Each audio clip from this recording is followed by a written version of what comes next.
All right, everyone, so we're going to take an inside-out approach to discussing motor control. So let's dive in. If we dive into the psychology of why people do what they do, we'll learn that behind every behavior, every thought, and every feeling is a set of core beliefs.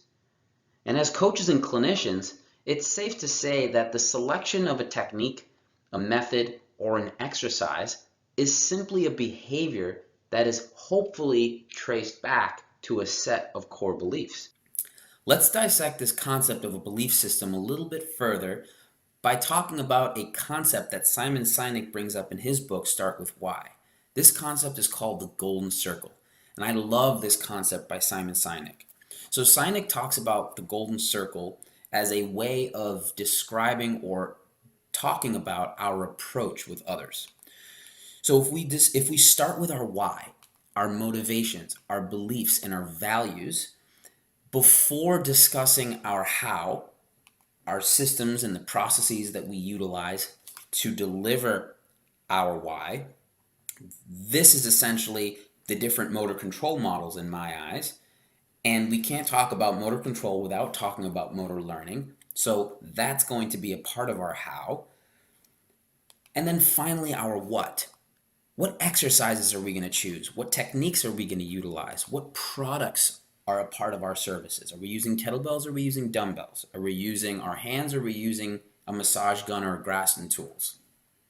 So when we discuss our approach, it's more helpful to start with our why, then discuss our how, and then finally discuss our what. The reason this is so effective clinically, if you're a medical provider, or from a fitness standpoint, if you're an exercise professional, is if things don't go according to plan, we don't get lost in the chaos of just trying to choose a different exercise or trying to choose a different system or process. We can make more clear, informative decisions when we have a well-defined why or a well-defined belief system. It basically holds us and grounds us. Think of it as being at the eye of a hurricane. There can be chaos going on all around you. Debates, arguments, things might not just be going very well with a client. But when you're centered with a why, with a goal, with motivations and beliefs, you look up and you see clear skies, and you can make a more informed decision when you are grounded in a set of core beliefs and values. So if we move on and we look at another way that Simon Sinek uses or helps to explain the golden circle, we look at a cross-sectional image of the brain and we reflect that cross-sectional image on the screen. And we will superimpose the golden circle on this image. So now the center or the Y circle correlates with the most primitive aspect of the central nervous system, the hindbrain, or the limbic system, which currently neuroscientists believe this is where our emotions are held. Then the outer perimeter of the cross-sectional image correlates with the how and the what of the golden circle. So essentially, the cerebral cortex, which neuroscientists believe is responsible for our rational thoughts and our logical thinking. Now, here's the interesting part. Various psychologists, along with Simon Sinek, they make the argument that regardless of how rational our thoughts are and how logical we try to be, our emotions and our core belief system is ultimately going to be responsible for how we behave and the decisions that we make. So if we can effectively identify our key motivations, our core beliefs, and our values, we can then more effectively choose wisely what motor control model we select or function under given our circumstances, what exercises we choose, what continuing ed courses we're going to go down, What individuals are we going to listen to in terms of a mentor? And this highlights why I want to take an inside-out approach to motor control. So we're going to talk about beliefs or values, and then we're going to get into the trenches of the motor control models and the nuances between each model of motor control. So now let's dive into our beliefs and values. We got 7 beliefs and 5 values. Here's my belief statement. I believe in the potential to change, and to bring out that potential, we need an ideal learning environment that coaches the whole person using a positive approach. I believe in teaching people how to move with intent while helping them feel the difference between tension and relaxation. And I believe in using variable repetition to reinforce motor learning and independence. And I believe in promoting continued engaging activity to help promote sustainability and longevity. So those are my 7 beliefs. And now for my values. Now my values statement is essentially a code of conduct that for me helps to ground me and deliver and act on my beliefs to my clients. So I promise to understand first, then advise. Educate and stay educated in the discipline of self-care. Be proactive with my own self-care to lead by example in terms of sustainability and longevity. And while doing so, I will be compassionate and I will stay humble. So those are my beliefs and values. And now moving forward, chapter 1, we're essentially going to dissect each one of those beliefs and each one of those values with both science and experience. Thank you for listening, guys.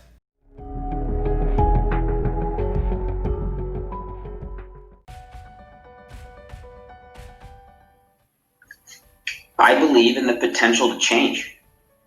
And this is grounded in the study of neuroscience in the subspecialty of neuroplasticity.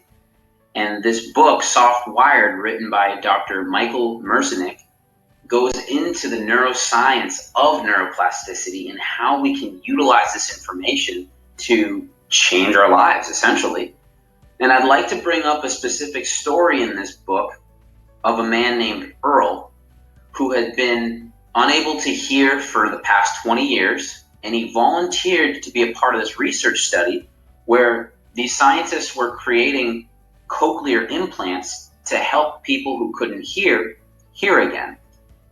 And to make a long story short, these scientists were trying to encode human speech by creating this cochlear device to translate sound waves into electrical patterns of electricity, deliver that electrical input to remaining viable auditory nerves to be taken back to the brain for processing and creating meaning. Their initial attempts completely failed.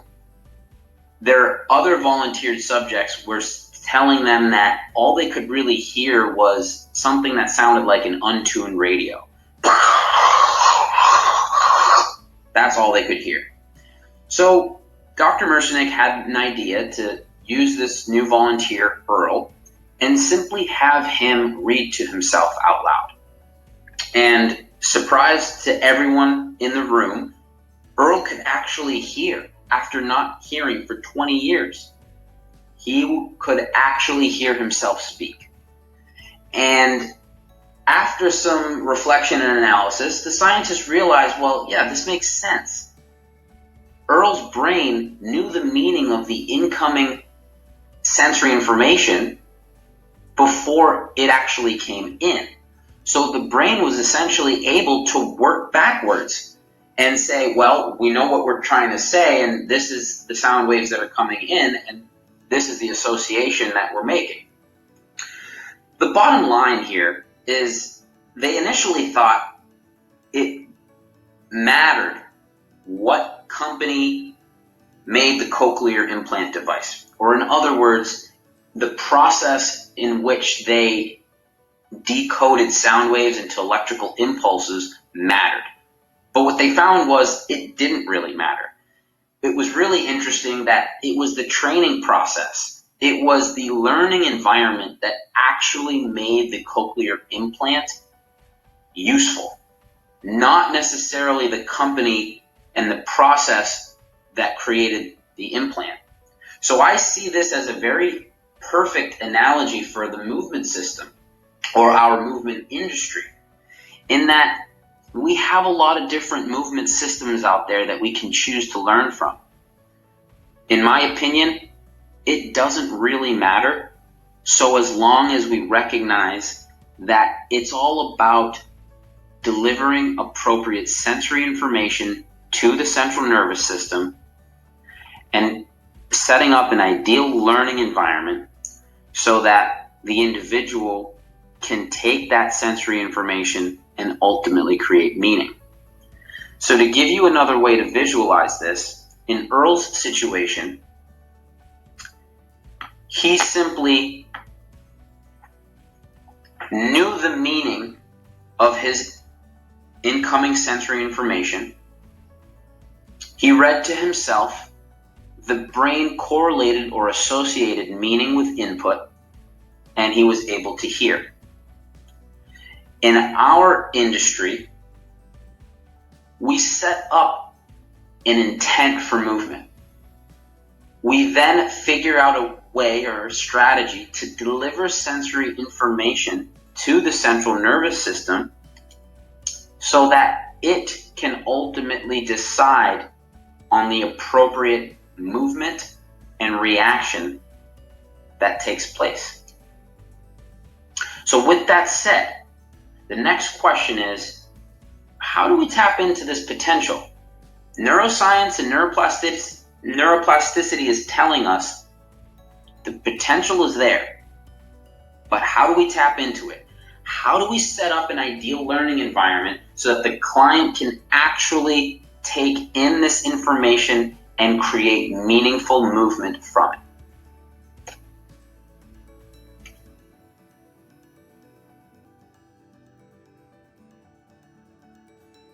Okay, so till now we can say we believe in the potential to change. And to bring out that potential, we need an ideal learning environment that coaches the whole person. And the whole person is broken up into three separate categories: the physical, emotional, and the intellectual. And if we bring in a principle called the SAID principle, specific adaptations to impose demands, and we apply that to the physical aspect of the person, we all know that if we take a weight and we curl it again and again over the course of time, that's an imposed demand. The body will adapt to the imposed demand by getting stronger, and the tissues of the body will change in response to the stress. But what about applying the SAID principle to the emotional aspects of the person? What about applying the SAID principle to the intellectual aspects of the person? Hippocrates has a really awesome quote: know the sort of person that has the disease before you know the sort of disease that has the person. Okay, so let's go into the emotional aspect of if we tap into the knowledge of neuroscience in regards to pain, we will embark on a very interesting set of studies that studies the brain using functional MRIs while someone's having a pain experience. So yes, people actually volunteered to be a part of a research study where pain was inflicted upon them while they were scanning their brains. So what they initially thought before they engaged in these studies, neuroscientists, was if we can find the area of the brain that processes and receives pain information, then we can ultimately go in and surgically remove that area of the brain, and all of our pain problems will be over, right? What they found was a little bit more complicated than that.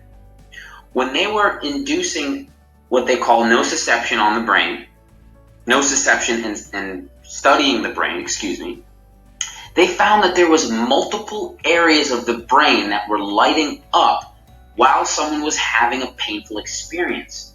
So for example, they found that the amygdala was lighting up, where we process and have fear. The anterior cingulate gyrus was lighting up. This is where we process concentration and focus.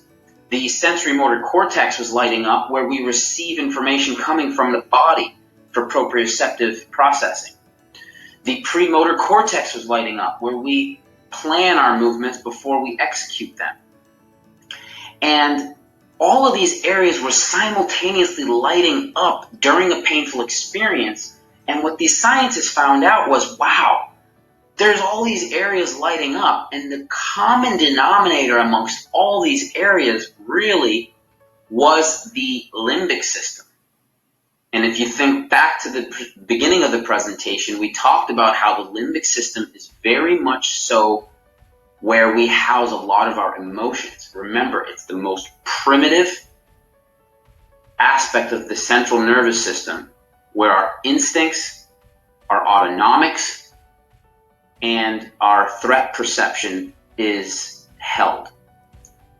So the bottom line here is that when we are treating somebody who is in pain, we have to acknowledge that their central nervous system, specifically the areas that carry emotional and survival instincts, are lit up like a Christmas tree. So from a treatment or from a coaching standpoint, we have to acknowledge that. And we'll get into this later, but our usage of words, our body language, how we coach this person has to change based on where they are from an emotional standpoint.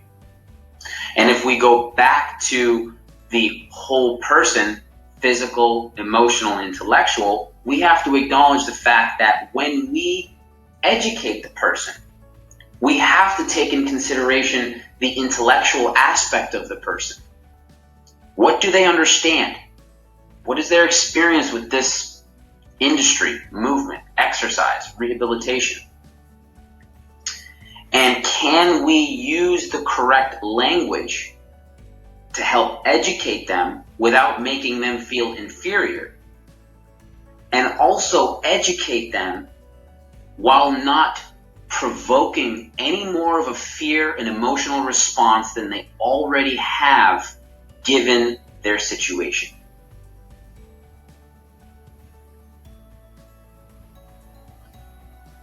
So now I'd like to share with you guys a personal story that highlighted for me the importance of the emotional aspect of the person. So a few years back, I was treating a woman. Her name was Nita, and she came in for a hamstring strain. Nita was an avid runner. She was an emergency room nurse. She was a mother of 3 children, a single mother, I should add. And she came in very high energy, very pleasant, very motivated to execute the plan. To make a long story short, from everything I told you about Anita so far, you can tell that she was a very type A personality. She was very go, go, go, go. So one of our treatment approaches was we started with a relaxation type method. Diaphragmatic breathing. Laying on the table, legs up. Let's see if we can facilitate some intra-abdominal pressure with diaphragmatic breathing to calm the system down before we engage in exercise. Well, that was a challenge to say the least. And a few weeks went by and we really weren't getting anywhere. She was frustrated, I was frustrated. So I went into one of these sessions with Nita with a little different approach. I said, listen, Mez, why don't you step back and try to understand where she's coming from. So I walk in one day and I said, Nita, tell me, what is it about running that really draws you in? What do you love about running? And she looked at me for a second in silence. And then she said, Mez, that's a really good question. I actually never really thought about it, but I guess it's ever since my husband left me. One day my husband just up and left. He left me and my children behind. And for a while I was really depressed. I was really anxious. It was hard for me to get out of bed in the morning. And I was out running errands one day, and I was walking into Target, and I saw someone approaching me that looked really, really thin and like they could blow away in the wind. And then I realized, oh my God, it's me. It was my own reflection in the window of Target. And it was in that moment that I said to myself, that's it, Nita. Tomorrow morning, you're going to wake up, put on your sneakers, and you're going for a run. And she said, ever since then, running has been her scapegoat. It's been her outlet to regaining her strength and her confidence. And she said, Mez, ever since this hamstring injury, I feel like I don't have my outlet anymore. And it's driving me crazy. I stepped back and I had a significant paradigm shift. And during that session, we left the treatment room, we went out into the gym space, and we took a little bit more of an active approach to our treatment based on what she just told me. We were in half kneeling, doing chops and lifts. We were on the ground doing core work that actually made her feel her core, quote unquote, burning a little bit. We got her body temperature up. We did it all in a safe way, but we just diverted away from the whole relaxation thing because it just seemed to be a lot different from what her personality was. And that's when we started making a little bit of a dent in her situation and eventually got her back to running again. But here's the thing. I don't think I ever would have made a difference for Nita if I didn't step back from the physical and ask her that question. What do you love about running? That opened up a whole new world of understanding for me about the case. So I hope that story really helps you understand why it's so important to know the sort of person that has the disease before you know the disease that has the person.